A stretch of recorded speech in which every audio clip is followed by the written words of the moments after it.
आपको मालूम होगा कि वो इतना बिगड़े हुए थे कि ट्रेन में बिना कपड़े के भी घूमना शुरू कर दिए थे। ये संगठन का ही देन था और हम लोग यही कहेंगे कि संगठन को उस तरह से मजबूत रखिए कि हम सत्ता हो या विपक्ष वो हमारी भागीदारी को समझे। हम लोग आपस में संगठित होकर इस संगठन को और मजबूती देने का प्रदान करने का काम करें। और धन्यवाद। जय हिंद, जय भारत।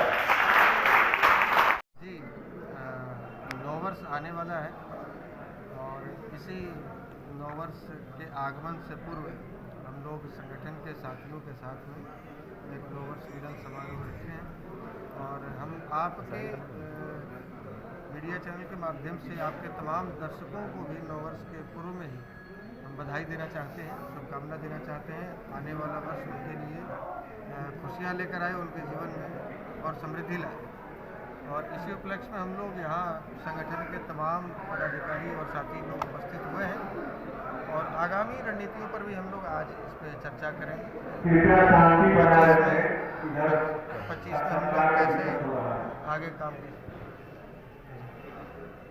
तो 2025 विधानसभा चुनाव निकट आ रहा है, तो भूमिहार ब्राह्मण एकता मंच फाउंडेशन उसमें क्या अपनी भूमिका दिखाएगी? देखिए, संगठन तो गैर राजनीतिक संगठन है और संगठन हमेशा से जिस प्रकार से अन्य तमाम जातियों का एक संगठन बना हुआ है जो अपने समाज के अधिकार की बात करते हैं, चाहे वो किसी प्रकार के अधिकार की बात हो, आर्थिक बात हो, शैक्षणिक बात हो, राजनीतिक बात हो या जो भी। तो इस संगठन के माध्यम से हम ये काम लगातार करते रहेंगे और चुनाव तो आता जाता रहेगा। 25 में भी चुनाव है, फिर 30 में होगा, फिर उसके बाद उसके पहले 29 में होगा। तो ये चुनाव तो आते जाते रहेंगे। हाँ, अब ये देखना है कि हम लोग इस संगठन के माध्यम से समाज के बीच में जाएं और लोगों को जगाएं, उनके अधिकारों के लिए उनको जागने को प्रेरित करें, संघर्ष करने को प्रेरित करें। और जहाँ तक चुनाव की बात है, चुनाव में इसकी भूमिका क्या होगी, तो चुनाव में भूमिका वही होगी जो हम शुरू से बात मजबूती से रखते आए हैं कि जो हमारी बात करेगा, हमारे वोट पर वही राज करेगा। कितने प्रत्याशियों को आप लोग अपनी पार्टी से लड़ाएंगे? संगठन के माध्यम से तो प्रत्याशी नहीं आएंगे, पार्टी के माध्यम से अभी हम लोग एक बार कोर बैठक करेंगे। कोर बैठक में इन बातों पर विचार विमर्श किया जाएगा कितनी सीटों पर। बिहार विधानसभा चुनाव निकट आते जा रहा है, इसमें आपकी टीम, आपकी पार्टी की क्या भूमिका रहेगी? सर्वप्रथम तो आज का कार्यक्रम मिलन समारोह का था और इसी का हम लोग के बीच में अभी बात विमर्श होना है कि हम अपनी आगे की रणनीति क्या रखेंगे।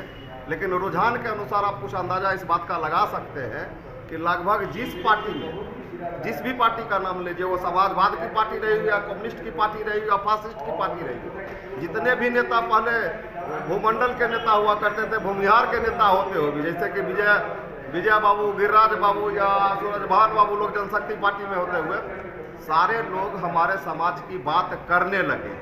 हमारे समाज की जो बात करेगा उसका हमें समर्थन रहेगा और हमारे समाज की बात नहीं की जाएगी तो पार्टी संगठन अपने पार्टी के रूप में जनता के बीच जाएगी और अपने समाज की समस्याओं पर। क्या आपके नेता आपके समाज की बात करते हैं? गिरिराज सिंह तो कहते हैं कि नीतीश कुमार को भारत रत्न मिले, सिकल सिंह कहाँ गए? आप फिर से मैंने कहा, आप पुराने पंक्ति को रिपीट कीजिए कि जो भूमंडल के नेता हुआ करते थे, समाज के नेता होते वो भी ब्रह्मांड के नेता थे, मंगल ग्रह के नेता थे, समाज वो भूमिहार नहीं बोलते थे, अब भूमिहार बोलने लगे हैं। अगर गिरिराज बाबू श्री कृष्ण जी के नीतीश कुमार को भारत रत्न दिलाने की मांग कर रहे हैं तो श्री कृष्ण बाबू को भारत रत्न दिलाने की मांग जदयू के संजीव बाबू भी कर रहे हैं। विजय सिन्हा जी स्टेज पर से कह रहे हैं कि हम भूमिहार हैं इसलिए हमको प्रताड़ित किया जाता है, और 5 कम से कम नेता ऐसे हैं जिनके मुंह से आपको निकलने लगेगा कि हम भूमिहार के नेता हैं, हम भूमिहार चाहते हैं। भले ये लोग नहीं बोलते थे, इनके साथ कुछ भी हो जाए, भूमिहार को गोली मार दे रोड पे खड़ा होकर, इनके मुंह से आवाज नहीं निकलता था। अब एकाएक ये सब भूमिहार के नेता हो गए, मतलब भूमंडल से भूमिहार तक उतरे हैं ये लोग। तो ये हमारे संगठन का खेल है कि हमारे नेता बोलने लगे कि हम भूमंडल नहीं भूमिहार के नहीं, हमारी बात जो करे, हमारी बात जो भी करेगा हम उसका समर्थन करेंगे, और जो हमारी बात कोई नहीं करेगा तो हम खुद खड़ा होंगे। जनता के आपकी बात करते हुए तो अभी तमाम राजनीतिक पार्टी में कोई नहीं दिखाई दे रहा है, तो हम तैयारी कर रहे हैं, आप समझिए। अकेले क्या कमांड लीजिएगा? ऐसा नहीं है, अकेले की बात इसलिए नहीं, मेरा घर सर बेगूसराय, बहुल है, कहीं से कोई क्वेश्चन नहीं है इसमें। भूमिहार बहुल बेगूसराय में यादवों की पार्टी राजद को पूर्ण समर्थन 5 सीटें दी थी, कम्युनिस्ट को भी 5 सीटें दी थी, लोक जनशक्ति पार्टी पासवानों की पार्टी को भी 5 सीटें दी थी और बीजेपी को भी 5 सीटें दे रही है, जदयू को दी, सोशलिस्ट पार्टी को दी।